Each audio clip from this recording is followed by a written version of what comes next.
Bonjour à toi et bienvenue sur notre podcast The Victorious Woman. La femme victorieuse est un média en ligne en français, en anglais et en portugais brésilien pour les enfants de Dieu et en particulier les femmes de Dieu. N'hésite pas à visiter notre site lafemmevictorieuse.com pour accéder à nos prières et au blog pour les femmes de Dieu. Allez, tout de suite, notre épisode du jour.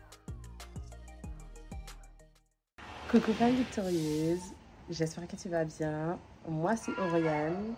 On se retrouve aujourd'hui pour une nouvelle vidéo. Alors, je m'excuse par avance, j'ai mes écouteurs parce qu'il y a du bruit autour de moi et je pense que ça sera plus cool que, comme je n'ai pas encore de micro, que tu puisses bien m'entendre et en faisant un peu abstraction des bruits des animaux parce que nous sommes à la campagne. Donc voilà. Alors aujourd'hui, on se retrouve pour une nouvelle vidéo parce qu'en fait, j'ai une confidence à te faire ou en tout cas, je souhaite me présenter ou me dévoiler un peu plus à toi. Donc, je m'appelle Oriane, je vis en Martinique.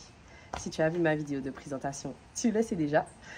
Et en fait, je ne sais pas par où commencer, je ne sais pas quoi te dire. Je n'ai pas pris de notes. J'aurais préféré, je pense, parce que ça m'éviterait d'aller à gauche, à droite, mais je laisse vraiment le Saint-Esprit me conduire pour cette vidéo et que ça soit vraiment ce qui doit être dit, sera dit tout simplement. Donc, revenons à nos moutons. Je disais qu'effectivement, donc ça fait entre 4-5 ans que je suis à Christ, que je suis chrétienne, mais avant, ça n'a pas toujours été facile. On m'a dit que j'ai eu une enfance assez normale. Ouais, j'ai eu une enfance assez normale, mais en fait, de par ma grand-mère, avec qui j'ai passé énormément de temps, donc ma grand-mère maternelle, j'ai passé énormément de temps.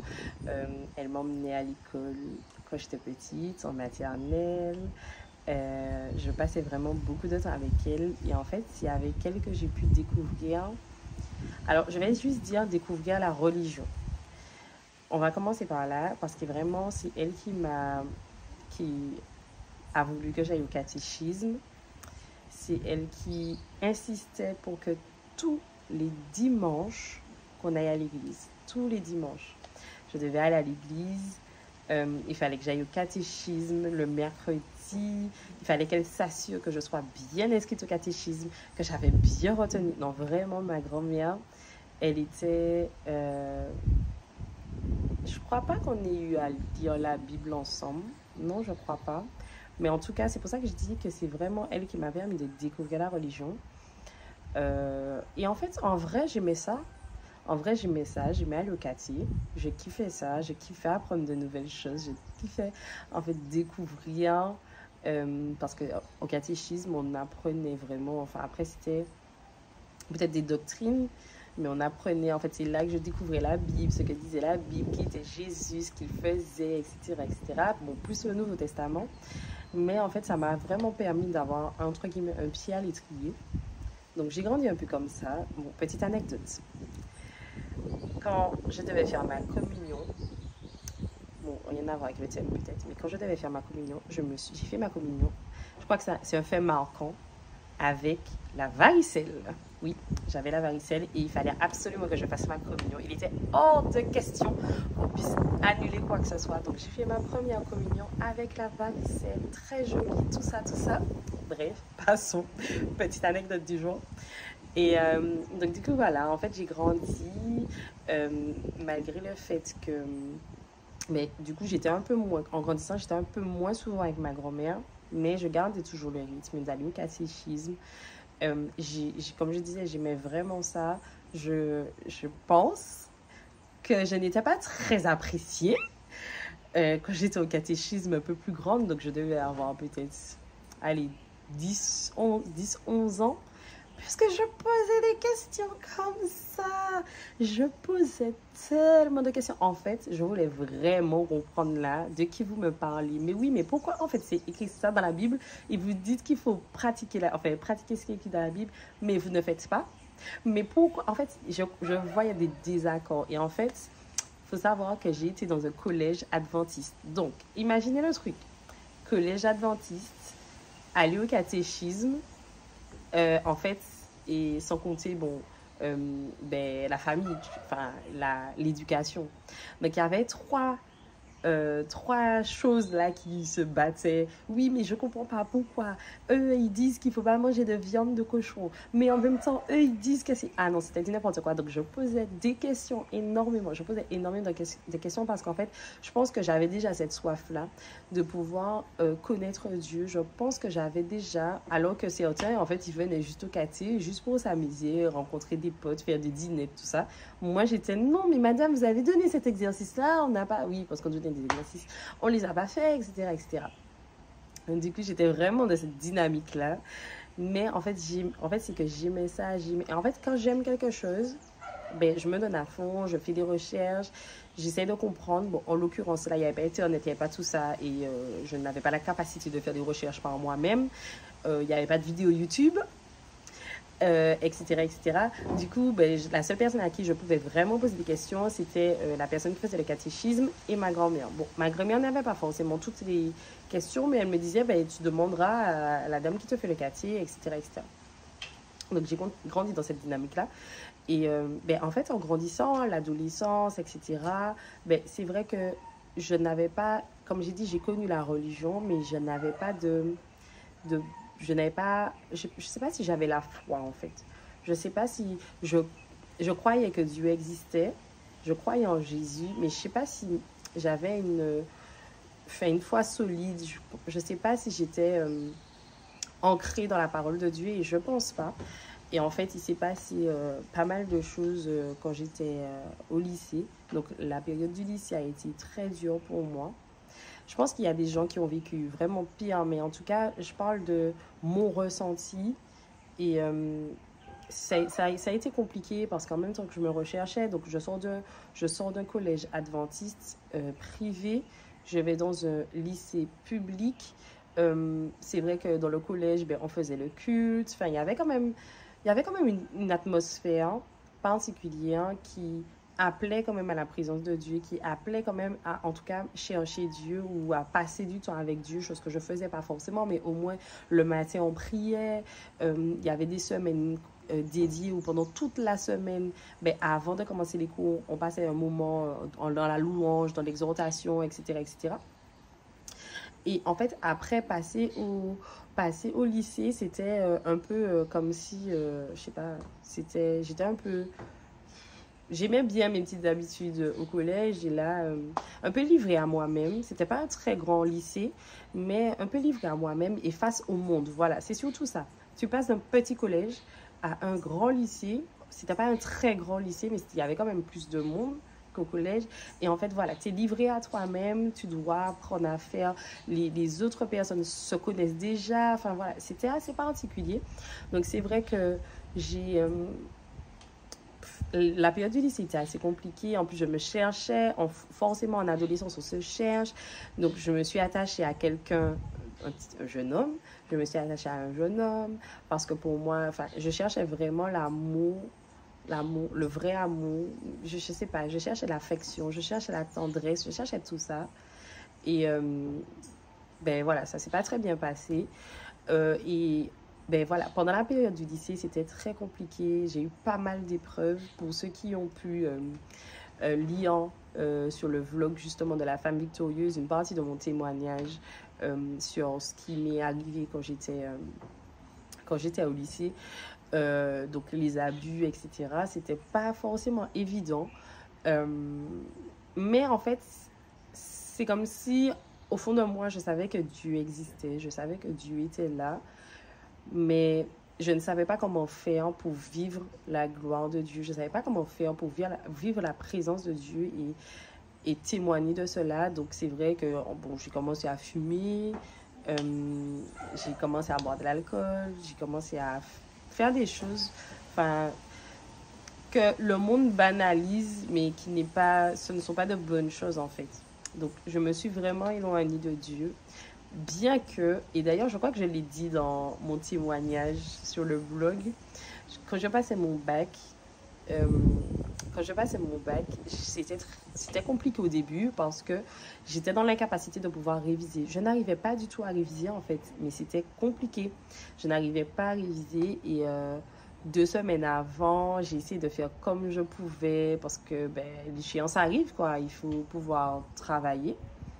Et j'avais fait cette prière à Dieu. Je lui ai dit, Seigneur, si tu permets que j'ai mon bac, je vais te servir.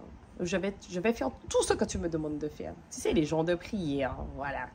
Donc, j'ai dit, Seigneur, si j'ai mon bac, malgré le fait que j'ai du mal à travailler, tout ça, je vais faire tout ce que tu me demandes de faire. Je vais t'obéir. Je vais prier tout. Ah oui, j'avais dit ça. Je vais prier tous les jours.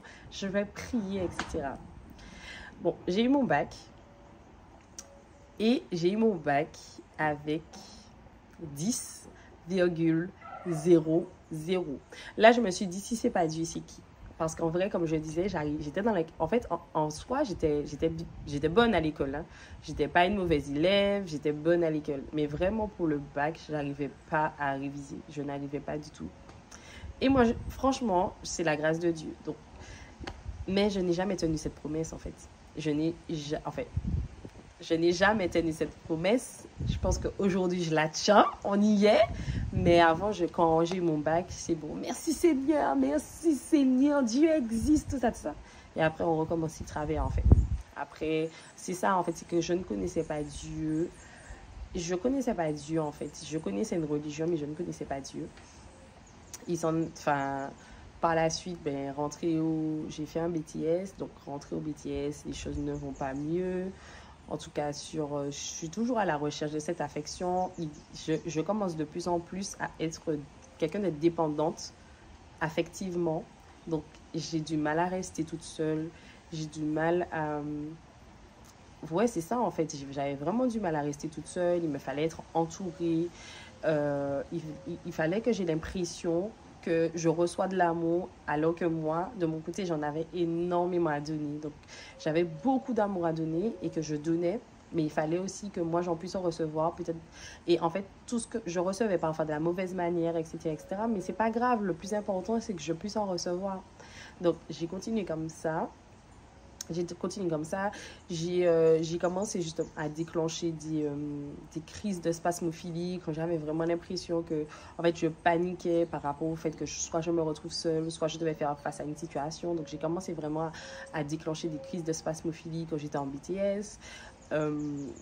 Et donc voilà, c'était assez compliqué. J'ai eu des relations laisse tomber. Et en fait, jusqu'au jour où je vais pas franchement là c'est vraiment un résumé, je vais passer une certaine période parce que ça sert peut-être pas à grand chose que je puisse en parler. En fait, j'ai rencontré mon mari quand quand je finissais après mes épreuves de BTS. Mais il faut savoir que mon mari et moi, on était au collège ensemble. Voilà. On était au collège ensemble et on ne se fréquentait pas du tout. Il me connaissait, mais moi je ne le connaissais pas, ou du moins je n'ai pas de souvenirs. Parce que c'est vrai que durant cette période, j'ai quelques petits souvenirs, mais j'en ai pas énormément. Et du coup, je m'en souviens pas. Voilà, tout simplement. Mais en tout cas, je sais que lui, il me connaissait. Et il se souvient de moi. Et du coup, voilà, en fait, pour moi, je dis que je l'ai rencontré, même si on se connaissait déjà avant, je l'ai rencontré, mais on a vraiment commencé à se fréquenter après mon BTS, après que j'ai passé mes épreuves de BTS et tout. Et donc, on a évolué ensemble, on a habité ensemble très vite, etc., etc. C'est vrai qu'on avait des épreuves, donc là encore, de temps en temps, je lui disais, oui, mais il faut qu'on aille à l'église au moins une fois par an, ou bien soit à Noël, les fêtes soit 1er janvier, pour mettre l'année, soit à Pâques, il fallait qu'on fasse le carême, entre guillemets. Enfin, voilà, j'essayais quand même de garder ça et tout.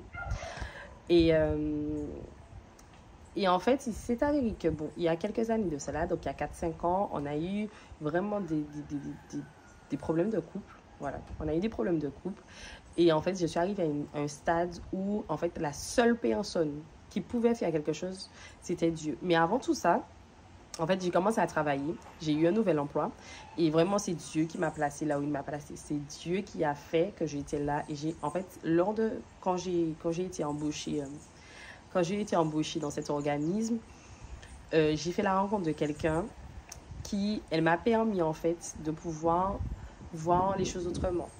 Donc, elle m'a permis en fait je l'admirais surtout parce qu'elle connaissait tous les versets de la Bible.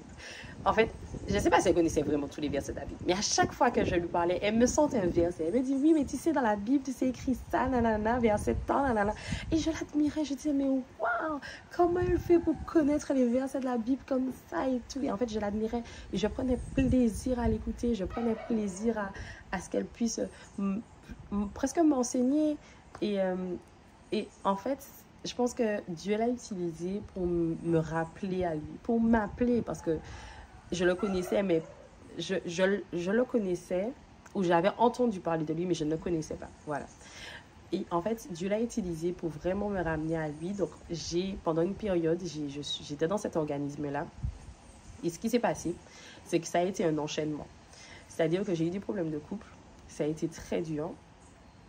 Donc j'ai crié vraiment à Dieu et tout parce que justement cette collègue-là, qui est devenue une très bonne amie, cette collègue, c'est comme si le fait d'avoir pu parler avec elle au fur et à mesure des mois et des années, c'est comme si, en fait, j'ai compris que là où le chemin que j'empruntais n'était pas forcément le bon et qu'il fallait vraiment que je cherche Dieu, que je crie à Dieu par rapport à la difficulté que je passais.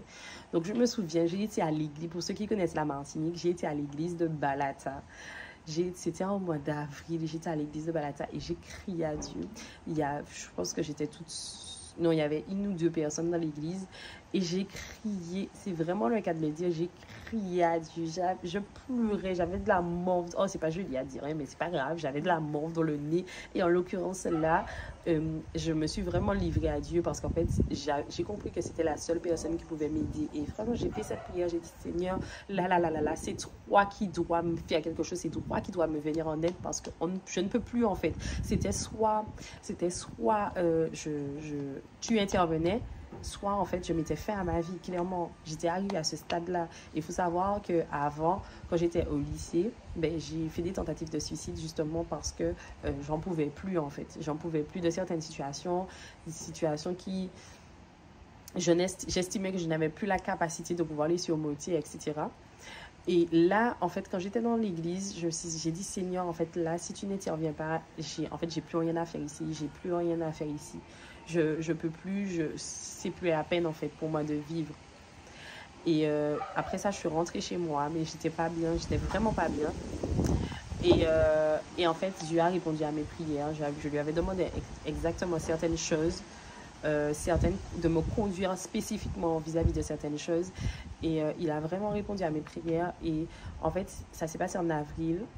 Et en fin mai ou juin, j'ai fait ma rencontre personnelle avec Dieu. J'ai vraiment fait une rencontre spéciale. J'ai vraiment fait une rencontre merveilleuse avec Dieu. Et c'était juste... Oh, ça a été le début de tout. Et en fait, comment ça s'est passé, je commençais de plus en plus après avoir quitté l'église, j'étais vraiment dans cette dynamique où non, je veux vraiment savoir qui est Dieu, je veux vraiment remettre ma vie en règle, je veux vraiment faire les choses selon la volonté de Dieu, je veux vraiment le connaître, le rencontrer, etc. Donc je cherchais des vidéos sur YouTube et en fait j'étais tombée sur EMCI TV. Et du coup je regardais leurs vidéos, j'essayais de comprendre, etc. Et je me rendais compte de pas mal de choses. Et en fait un jour ils ont fait un live, je sais plus c'était pourquoi exactement, mais ils ont fait un live, je me souviens plus du thème. Et en fait j'avais dit que j'allais regarder ce live-là. J'avais dit que je regarderais ce live-là, mais bon, en fait comme il y avait le décalage horaire, je n'ai pas pu le faire. Non, il n'y a pas de décalage horaire. Ou peut-être quelques heures. Et en fait, j'étais au travail. Encore et je n'étais pas en capacité de pouvoir regarder le live. Et je m'étais dit, bon, c'est pas grave, je vais le regarder après. Et ce qui s'est passé, c'est que je suis rentrée chez moi. Après, j'ai jamais regardé la vidéo. Je suis allée me coucher. J'étais fatiguée. Enfin voilà, je suis allée me coucher. Et il s'avère que vers 3h du matin, enfin, 3 heures du matin, je me suis réveillée en sursaut, mais avec du recul, hein, je sais que c'est Dieu qui me parlait. Mais avec la pensée, tu n'as pas regardé la vidéo. Mais il est 3 heures du mat, je vais pas me lever pour regarder une vidéo, surtout que je savais pas que c'était Dieu qui me parlait et tout. Donc je tourne dans mon lit, j'arrive pas à dormir et tout. Donc je pense vers 3h30, 4h du matin, je me dis, j'arrive toujours pas à dormir en fait. Donc je me dis, bon allez, lève-toi, va regarder la vidéo. Tu avais dit que tu allais regarder la vidéo, donc va faire ce que tu as à faire et voilà. Donc c'est ce que je fais, je regarde la vidéo et en fait, dites-vous qu'au travers de mon écran, pendant que je regardais la vidéo, Dieu m'a touchée. Enfin, en fait, c'est particulier, je sais même pas comment l'expliquer. Mais je me souviens, je regarde la vidéo et en fait, je suis émue parce qu'il dit nanana, etc. Donc, il faut savoir que le live, c'était l'après-midi. Donc, moi, je regarde le replay. Et en fait, ce qui se passe, c'est que je suis fatiguée, en fait. Donc, je commence à m'endormir. Et là, il y a quelqu'un qui dit dans la vidéo, oui, vous êtes une femme, vous êtes réveillée à 3 heures du matin, vous n'arriviez pas à dormir et tout. Et au final, vous avez décidé de regarder la vidéo. Dieu vous dit que vous avez quelque chose à abandonner. Je dis, hé! En fait, c'est comme si tu somnoles, que tu entends ça, tu te réveilles et ensuite tu dis, qu'est-ce qui se passe? Qu'est-ce qui se passe? Là, c'est quoi ça? C'était quoi ça? et en fait, et quand il a dit ça, j'ai senti fortement de mon cœur qu'il fallait que j'abandonne la cigarette. Que j'abandonne la cigarette. Et du coup, j'ai eu du mal en fait. Hein. J'avais cette pensée. La première pensée, c'est abandonne la cigarette. La deuxième pensée, c'est non, c'est pas de toi qui parle, c'est pas grave, redonne-toi. Et en fait, j'ai décidé, du coup, avant d'aller travailler, donc avant de partir, j'ai pris mon paquet de cigarettes, je l'ai déchiré en deux et je l'ai jeté à la poubelle. Mais en fait, quand il a dit, vous avez quelque chose à abandonner et tout, ben en fait, j'ai été... Je sais pas comment expliquer ça, mais franchement, Dieu m'a vraiment touchée. J'ai pleuré comme jamais. J'étais émue. Enfin, je sais pas qu'est-ce qui s'est passé à l'intérieur de moi, mais je peux vraiment dire et déclarer que Dieu m'a touchée au plus profond de moi, de mon être. J'ai vraiment fait cette rencontre avec Jésus. Et du coup, il faut savoir aussi que la cigarette, ça peut paraître anodin, mais ça devenait quelque chose qui était indispensable pour moi. Le matin, de base, je ne mange pas le matin. Le matin, au réveil, mon petit déjeuner, c'était ma cigarette. Je ne pouvais pas partir de chez moi, ou en tout cas, je ne pouvais pas aller en quelque part sans, dans ma voiture, obligatoirement, il fallait que j'ai ma cigarette, que je fume, etc., etc. Je fumais beaucoup. Et en fait, quand j'ai fait cet acte-là, après, il fallait que j'aille travailler. Je n'ai pas du tout, mais pas du tout, ressenti l'envie, ni quoi que ce soit, de reprendre la cigarette. Et depuis ce jour, en fait, aucune... Alors, quand je dis que j'étais accro, c'est-à-dire que c'était impossible pour moi d'aller au travail, que sur le trajet de chez moi au travail, que je ne puisse pas fumer. C'était impossible. Si ce n'était pas le cas, il fallait que je m'arrête à la station fumer.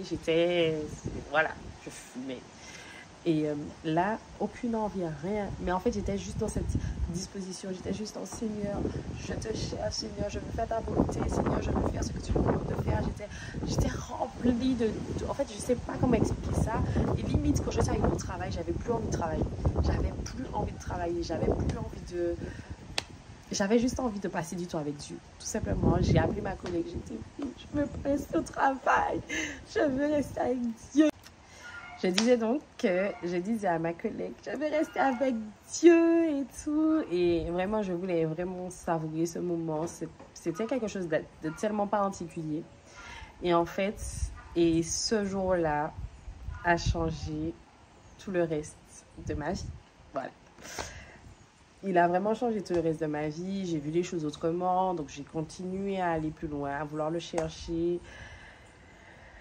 Et voilà, à vouloir vraiment passer du temps avec lui. Et en fait,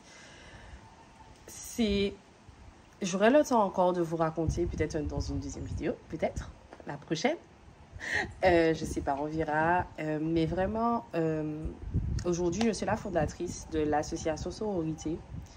Et c'est vraiment quelque chose qui m'a été conduite par Dieu. Parce que j'ai vraiment ce souci-là que les femmes puissent qu'on puisse vraiment se soutenir et s'entraider, qu'on puisse vraiment avancer et grandir ensemble. On a chacune des parcours différents et pour moi, c'est vraiment important qu'on puisse témoigner de ce que Dieu a fait dans notre vie, mais qu'aussi qu'on est face à des difficultés parce qu'effectivement, là, je me suis arrêtée à... ça sera pour une prochaine vidéo, du coup, le reste. Je me suis arrêtée à ma rencontre avec Dieu. Mais c'est vrai que ma rencontre avec Dieu, ça a changé ma vie, mais ce n'est pas pour autant que je n'ai pas eu des difficultés. Ce n'est pas pour autant que, en fait, au contraire, quand j'ai fait cette rencontre-là et que j'ai décidé de vraiment marcher avec Dieu, je n'ai rien compris. Mais je n'ai rien compris. C'était pas la vie des bisounours. Hein. Ce n'était pas la vie des bisounours. Et en fait, au travers de tout cela, vraiment, Dieu m'a poussée et ce n'était vraiment pas évident, mais Dieu m'a vraiment poussée à créer cette association-là. Qu'on puisse avoir vraiment un espace entre nous, que certes, on va chacune dans nos églises, etc., etc., on a notre travail, on a nos responsabilités, mais qu'on puisse avoir cet espace, ce moment où on peut se retrouver ensemble et vraiment partager, témoigner, passer des moments de qualité, des moments... je sais même pas en fait comment vous expliquer ça, des moments vraiment bénis de Dieu où on peut librement partager en toute bienveillance, se dire les choses franchement, on a des difficultés communes, ben, qu'on puisse s'encourager, que par exemple les expériences des autres peuvent nous aider, nous, à avancer. Enfin voilà, je pense que j'ai dit l'essentiel et ben, en fait je pense que chacune d'entre nous, on a des témoignages, on a des expériences qui font que ça édifie. C'est pas ça peut, ça édifie les autres. Et c'est vraiment important. Aujourd'hui, je fais partie des présentatrices de la sororité, des présentatrices, pardon, de la femme victorieuse. Mais en fait, je n'aurais jamais pensé que j'aurais pu faire ça un jour. Je n'aurais mais clairement pas du tout pensé que j'aurais pu faire ça un jour, mais aujourd'hui, je sentais qu'il fallait que je vous partage un peu plus de moi parce que c'est ce qui fait qui je suis en fait. Et comme j'ai dit, il y aura une deuxième vidéo où je vais parler du coup de ma rencontre avec Dieu à aujourd'hui. Mais je pense que ce qu'on vit, c'est... je sais même pas comment expliquer ça en vrai. Mais bref, c'est pas grave. Je sais pas comment l'expliquer. Mais tout ça pour dire que chacune d'entre nous, nous avons quelque chose qui est caché à l'intérieur de nous. Et nous avons quelque chose que Dieu a mis en nous afin que nous puissions le partager, afin que nous puissions parler de lui, afin que nous puissions témoigner, afin que nous puissions aider quelqu'un qui vit peut-être la même chose que nous et qui ne sait pas quoi faire, qui est complètement perdu. Moi, je sais que sans Dieu, j'étais perdue. Sans Dieu, j'étais perdue. Sans Jésus dans ma vie, j'étais perdue. Quand bien même, après ma rencontre avec Christ, j'ai eu des difficultés.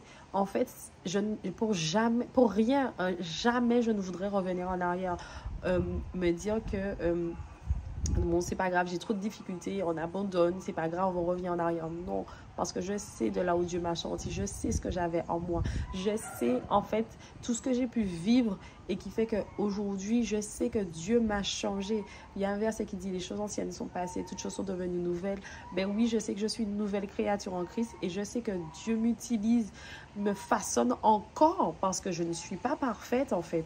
Dieu me façonne encore, j'ai encore des difficultés, j'ai encore des combats, j'ai encore des choses qui doivent être arrangées, améliorées, etc., etc. Mais je n'abandonne pas en fait. Je reste focalisée sur Christ et franchement, le message que je veux te partager aujourd'hui, c'est vraiment de rester focalisé sur Christ. C'est vrai, peut-être que je le dis déjà dans d'autres vidéos, ou que Jessie le dit, ou bien que Daria le dit, ou bien peu importe les personnes qui le disent. Mais en fait, si on te dit de rester focalisé sur Christ, c'est parce que c'est la seule façon ou la seule façon en fait que tu puisses vraiment vivre quelque chose de merveilleux, quand bien même il y a des difficultés, quand bien même, enfin, avoir Jésus dans sa vie, c'est beau en fait, même si tu es persécuté, même si tu es accablé, parce que en fait, quand bien même tu vives tout ça, dépose tes fardeaux à ses pieds. Dépose tes fardeaux à ses pieds afin qu'il s'en occupe. Dépose tes fardeaux à ses pieds afin qu'il s'en occupe. Moi, quand j'ai été à l'église de Balata, j'ai déposé mes fardeaux. Donc oui, j'étais moche parce que je pleurais, etc., etc. J'étais complètement moche, mais mon cœur était à ses pieds. Mon cœur, je lui ai remis tout. Et en fait, cet acte que j'ai fait là, de se dire, Seigneur, je m'abandonne à toi. J'abandonne mes épreuves à toi. J'abandonne tout à toi. C'est ce qui a fait que, en fait, j'ai pu mettre certaines choses de côté et vivre cette rencontre avec Christ parce que c'était nécessaire, en fait, de lui faire confiance. C'était nécessaire qu'il puisse vraiment me montrer, OK, maintenant, laisse-moi gérer. Maintenant, laisse-moi prendre le contrôle. Maintenant, laisse-moi prendre ma place, en fait. Laisse-moi prendre ma place. Et vraiment, je t'invite à vraiment pouvoir faire cet acte. Si tu vis des épreuves, si tu vis des difficultés, que vraiment tu puisses tout déposer à ses pieds et que la difficulté que tu vis aujourd'hui, sache que ça sera ton témoignage de demain parce que certainement, Dieu va agir. Pour aller plus loin, tu peux t'inscrire à nos sessions de formation L'identité et la puissance de la femme selon Dieu ou encore nos séminaires sur la confiance en soi et sur la peur. Pour t'inscrire, tu as juste qu'à cliquer sur un des liens qui se trouve dans le descriptif. Merci d'être resté avec nous jusqu'à la fin et à très bientôt!